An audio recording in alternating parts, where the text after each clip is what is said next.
What's going on? My name's Nick, and in this video, I want to talk about whether or not SaaS is oversaturated and if you can still succeed with software as a service. It feels like just yesterday we were introduced to ChatGPT and no-code tools with all the possibilities that come along with them. But with that said, is there still opportunity to succeed in software as a service? To be honest, right now, AI is the wild, wild west. There's not a lot of regulation. More companies than ever want to integrate AI into their existing business, and a large number of people still don't know what ChatGPT is. So the question is SaaS oversaturated? And the answer is no.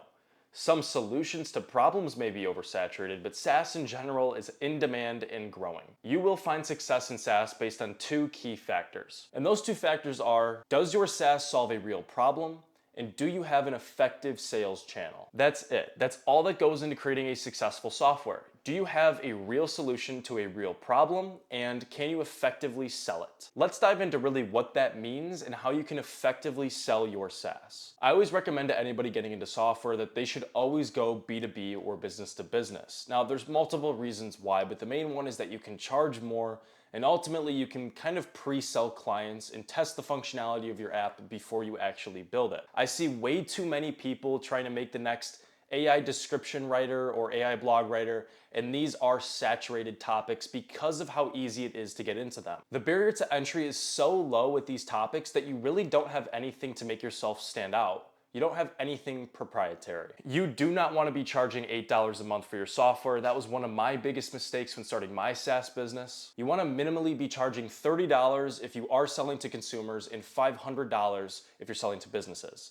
And that's per month. I specifically say 30 and 500 because of how expensive ads are becoming. The prices for Facebook and Instagram ads are only going up and will continue to go up with competition. So building off the first question, how are you different than anybody else in your industry? What is the barrier to entry like in your niche? The best way to go about building a software company is to build it off the backbone of an existing business. For example, go to a lighting company and propose the idea of a new CRM specifically tailored to their business that helps manage lighting sales. Tell them that this new tool integrates AI to increase sales, save time, save money, whatever your program may do. That's how you get a pre-sale and maybe even partner with them to create this software, and then you can kind of test it, tweak it, iterate, and ultimately go and license it to other businesses just like them. It's a lot easier to go to a new client with a successful testimonial and proof that your application actually does what you say it does. In this example, you are answering both of those questions from earlier.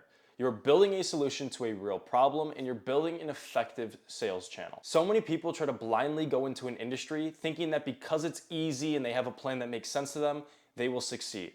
And they won't. Many of you may or may not know, but I made a decent amount of money dropshipping in November and December of last year. And the reason I got out of it was because of how low the barrier to entry is with everything dropshipping related. It's absolutely amazing how if you're selling a lot of a product, all of a sudden 5 to 10 other stores pop up selling your exact same product. The product becomes oversaturated, ad spend goes up, and then all of a sudden you're out. Your business is completely gone. This is the same thing with SaaS. If somebody sees you succeeding with an AI blog writer, 5 to 10,000 other people are gonna come out with an AI blog writer and either undercut you or have more resources than you, and then it's impossible to make money. Building off of question number 2, when I ask if you have an effective sales channel, this is really what I mean. I'm really asking, do you have an effective way to sell your product? Let me give you an example. Let's say you sell fishing equipment. Do you already have an audience of people that love fishing, or do you have some sort of connection with somebody who has an audience of people that love fishing? It doesn't matter how much money you have. It doesn't matter how much you're willing to spend on ads.